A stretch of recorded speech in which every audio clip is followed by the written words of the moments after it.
انسان چاہے لاکھ ہی اچھا اور مخلص کیوں نہ ہو، زندگی کے کسی نہ کسی موڑ پر ہر ایک کو ایسی مشکلات کا سامنا کرنا پڑتا ہے جو اس کے وہم و گمان میں بھی نہیں ہوتی۔ انہی تلخ حقائق میں سے آج کی یہ کہانی ایک سوڈانی نوجوان کی ہے جس کا نام سلیمان تھا۔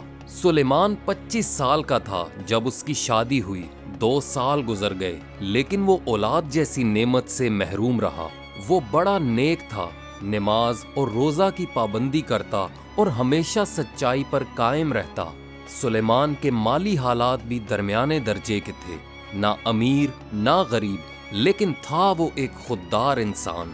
سلیمان کی بیوی اسے بات بات پر اولاد سے محرومی کا طعنہ دیتی اور کہتی کہ خرابی تم میں ہے اور ہم اولاد سے محروم ہیں۔ بات بڑھتے بڑھتے جاننے والوں تک پہنچنے لگی۔ آخرکار سلیمان کی بیوی نے اس سے طلاق کی درخواست کی تو اس نے جواب میں بس اتنا کہا، اللہ تمہارا بھلا کرے، میں ایسا نہیں چاہتا تھا لیکن میں زبردستی تمہیں اپنے ساتھ بھی نہیں رکھ سکتا۔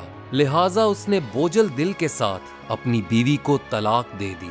اس صدمے سے سلیمان کی زندگی تاریک ہونے لگی۔ کسی کام میں اس کا جی نہ لگتا اور اس نے خود کو گھر تک محدود کر لیا۔ اس کی ہمیشہ سے خواہش تھی کہ مکہ جائے اور عمرہ کی سعادت حاصل کرے، لیکن زندگی کی مصروفیات نے اسے وقت نہ دیا۔ اب جب کہ اس کی زندگی میں بیوی نہ تھی اور وہ ذہنی طور پر بھی پریشان تھا تو ایک دن وہ خود سے کہنے لگا، اب زیادہ وقت یہاں رکنا مجھے اور بھی پریشان کرے گا، اب مجھے اللہ کے گھر کی زیارت کرنی چاہیے۔ چنانچہ اس نے عمرہ پر جانے کا ارادہ کر لیا۔ پھر اس نے مناسب انتظامات کیے اور سفر پر روانہ ہوا۔ جب وہ مکہ پہنچا تو اس کے چہرے پر مسکراہٹ تھی اور اس کا دل مطمئن ہو گیا۔ وہ کھانے پینے کے بعد حرم آ جاتا، نماز پڑھتا اور وہیں بیٹھا رہتا۔ ایک دن جب وہ حرم میں بیٹھا ہوا تھا تو اس کے پاس ایک سعودی شخص آ بیٹھا جس کا نام ابو خالد تھا۔ وہ شخص تقریباً 50 سال کی عمر کا تھا۔ جب اس کی نظر سلیمان پر پڑی جو اپنے خیالوں میں کھویا ہوا تھا تو ابو خالد اس سے کہنے لگا، اے نوجوان، تم کہاں سے ہو؟ سلیمان نے بتایا کہ وہ سوڈان سے ہے۔ پھر ابو خالد دوبارہ پوچھنے لگا، کیا تم یہیں رہتے ہو؟ سلیمان نے جواب میں کہا کہ نہیں، میں تو یہاں پہلی دفعہ آیا ہوں۔ پھر سعودی شخص بھی بتانے لگا، میں جدہ کا رہنے والا ہوں اور عمرہ ادا کرنے آیا ہوں۔ ان دونوں کے درمیان بات چیت شروع ہو گئی اور کافی دیر تک دونوں بیٹھے باتیں کرتے رہے۔ دونوں نے ایک دوسرے کو اپنا حال احوال بتایا۔ سلیمان کہنے لگا، اللہ کا شکر ہے، میرا حال سوڈان میں اچھا ہے۔ میرا کام اونٹ اور بکریاں پالنے کا ہے اور یہ کام ہمارے آباء و اجداد سے چل رہا ہے۔ مجھے اس میں کافی تجربہ ہے لیکن میرے پاس جو کچھ ہے وہ محدود ہے۔ ابو خالد نے یہ سن کر خوشی کا اظہار کیا اور سلیمان کو مشورہ دیا، کیوں نہ تم میرے پاس سعودی عرب میں کام کرو؟ مجھے تمہارے جیسے تجربہ کار شخص کی ہی ضرورت تھی۔ اگر تم مان جاؤ تو مجھے بہت خوشی ہوگی۔ سلیمان نے بھی اس کی بات مان لی اور پھر انہوں نے اجرت کے معاملات طے کیے۔ بات چیت کرتے کرتے کافی وقت گزر گیا۔ دونوں کے درمیان بھائیوں جیسا تعلق بن چکا تھا۔ اگلے دن سلیمان نے اسے اپنے تجربے کے بارے میں بتایا کہ وہ کیسے ریوڑ چراتا ہے۔ اس نے کہا، ہمارے سوڈان میں بھی بہت گرمی ہوتی ہے، اس لیے میں گرم موسم کا عادی ہوں اور جھونپڑی بنانا بھی جانتا ہوں۔ ابو خالد سلیمان کو اپنے دیہی علاقے میں لے گیا جہاں اس نے اونٹ پال رکھے تھے۔ سلیمان نے اپنا کام فوراً شروع کر دیا اور واقعی وہ اونٹوں کی دیکھ بھال اور افزائش میں ماہر نکلا۔ یہاں تک کہ جب اونٹ بیمار ہوتے تو وہ اپنے تجربے اور اپنے والد اور دادا سے سیکھے گئے طریقوں سے علاج کر لیتا۔ اس کے علاوہ اسے بکریاں پالنے اور ان کی افزائش، ان کی اون کو بیچنے اور اس کے تمام پہلوؤں کا بھی تجربہ تھا۔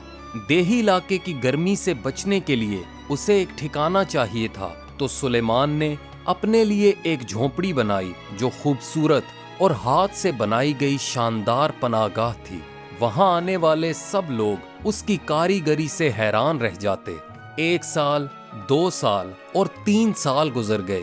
سلیمان کی محنت سے ابو خالد کے کاروبار میں برکت آ گئی۔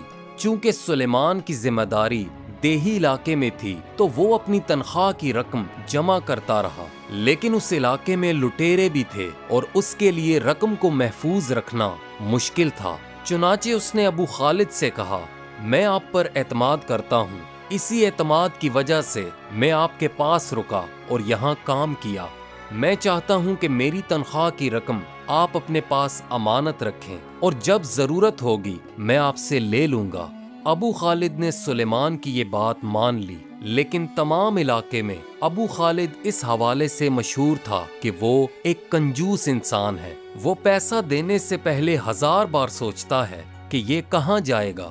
اس نے سلیمان کی رقم اپنے پاس رکھنے کی بات مان تو لی، مگر سلیمان کو روزمرہ کے اخراجات کے لیے بس اتنا پیسہ دیتا کہ وہ کھانا پینا پورا کر سکے، باقی تمام تنخواہ اسی کے پاس رہتی۔ سلیمان سیدھا سادہ آدمی تھا، اس نے بھی کوئی اعتراض نہ کیا اور اپنے کام میں لگا رہا۔ سلیمان کو یہ کام کرتے 5 سال گزر گئے اور اس نے سوچا کہ اب وقت آ گیا کہ وہ اپنے ملک واپس لوٹے۔ سلیمان نے اپنی تمام چیزیں بیچ کر سارا پیسہ جمع کیا اور ابو خالد سے کہا، اللہ کے فضل سے آپ کے پاس میری کافی رقم جمع ہو چکی ہے، میں چاہتا ہوں کہ یہ رقم بھی آپ اپنے پاس رکھ لیں۔ اب میں اپنے گھر جانا چاہتا ہوں، اپنے والدین اور بہن بھائیوں سے ملنا اور اپنا خاندان بسانا چاہتا ہوں۔ 3-4 ماہ کے بعد واپس آ جاؤں گا۔ ابو خالد نے بھی اس کی بات سن کر کہا، ٹھیک ہے، جیسا تم چاہو سلیمان۔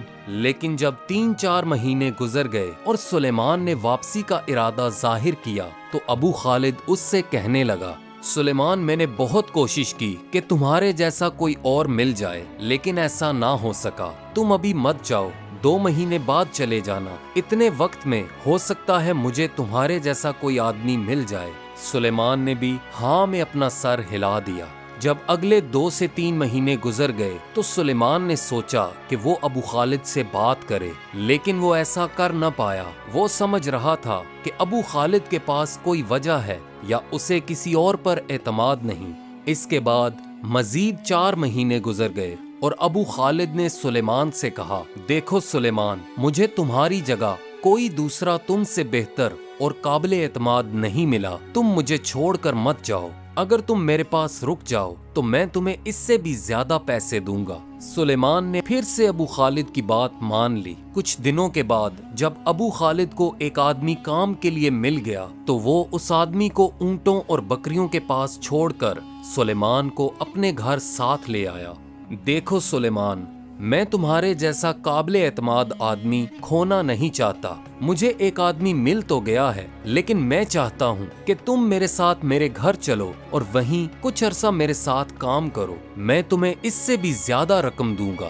سلیمان نے بھی اپنی سادگی میں ابو خالد کی بات مان لی اور اس کے ساتھ اس کے گھر چلا آیا۔ اس نئی ذمہ داری کے ساتھ تنخواہ بھی بڑھ گئی اور زندگی آرام دہ ہو گئی۔ سال گزرتے گئے، یہاں تک کہ سلیمان نے سعودی عرب میں 9 سال گزار لیے۔ وہ سوچنے لگا کہ اب اسے واپس جا کر یہ دیکھنا چاہیے کہ کون زندہ ہے، کون فوت ہو چکا، اور اپنے خاندان کے حالات کا پتہ کرنا چاہیے۔ ادھر ابو خالد کی کنجوسی نے اس کی نیت خراب کرنا شروع کر دی۔ سلیمان کی 9 سال کی تنخواہیں اور جمع شدہ رقم خاصی بڑی تھی۔ یہ اتنی بڑی رقم تھی جسے ابو خالد نے زندگی میں کبھی ایک ساتھ کسی کو نہیں دیا تھا۔ یہی سوچتے سوچتے ابو خالد ذہنی دباؤ میں آ گیا، یہاں تک کہ اس کی حالت جنون کی سی ہو گئی۔ لہٰذا ابو خالد نے سلیمان کو الجھانے اور اس سے جان چھڑانے کا شیطانی منصوبہ بنایا۔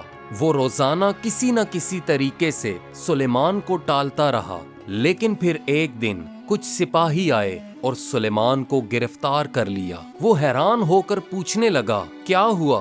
کیا میں نے کچھ غلط کیا؟ وہ پوچھتا رہا، لیکن سپاہیوں نے ایک نہ سنی اور اسے قید خانے پہنچا دیا۔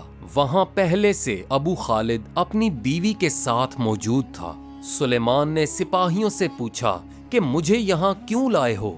انہوں نے جواب میں کہا، زیادہ شریف مت بنو، کسی کی خاتون کے ساتھ بد تہذیبی کرتے تمہیں شرم نہ آئی؟ کیسے نمک حرام آدمی ہو۔ پھر ان میں سے ایک سپاہی کہنے لگا، تم پر ابو خالد کی بیوی سے بدنیتی کا الزام ہے۔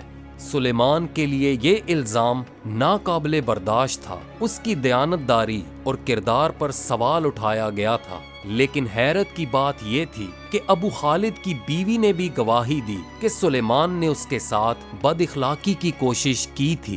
سلیمان کی لاکھ قسموں اور یقین دہانیوں کے باوجود اس پر مقدمہ قائم کیا گیا اور ابو خالد نے اس کی رہائی کے لیے کوئی بات کرنے سے بھی انکار کر دیا۔ وہ تو بہت خوش تھا کہ کسی نہ کسی طریقے سے اس آدمی سے جان چھوٹی اور وہ تمام رقم میرے پاس ہی رہے گی۔ ادھر قید کے دوران سلیمان کی ملاقات ایک قیدی سے ہوئی جس کا نام ابو محمود تھا۔ وہ ایک سعودی شخص تھا اور اکثر اس کا جیل میں آنا جانا لگا رہتا تھا۔ اس کی زندگی کا اکثر حصہ قید میں گزرا، اسی لیے وہ قانونی پیچیدگیوں میں ماہر تھا۔ اس نے جب دیکھا کہ سلیمان مسلسل رو رہا ہے تو وہ پوچھنے لگا، کیا ہوا بھائی؟ اتنے دن سے رو رہے ہو، کیا مسئلہ ہے؟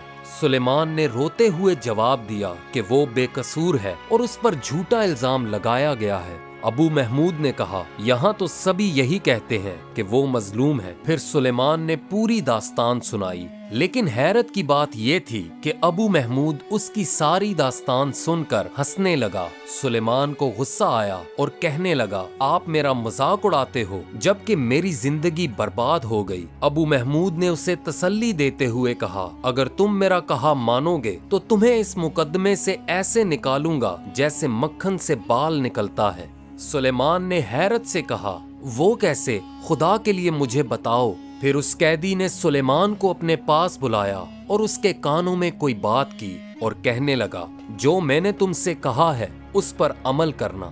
سلیمان پوری رات سوچتا رہا کہ قاضی کے سامنے کیا کہے گا۔ اس کے دل میں الجھن تھی۔ اسے ابو محمود کی تجویز پر یقین نہیں آ رہا تھا، لیکن جب عدالت میں پیش ہوا اور قاضی نے اس سے سوال کیا تو اس کے دماغ میں وہی باتیں گھومنے لگیں۔ قاضی نے پوچھا، سلیمان، کیا یہ سچ ہے تم نے اپنے مالک کی بیوی کے ساتھ بری حرکت کرنے کی کوشش کی؟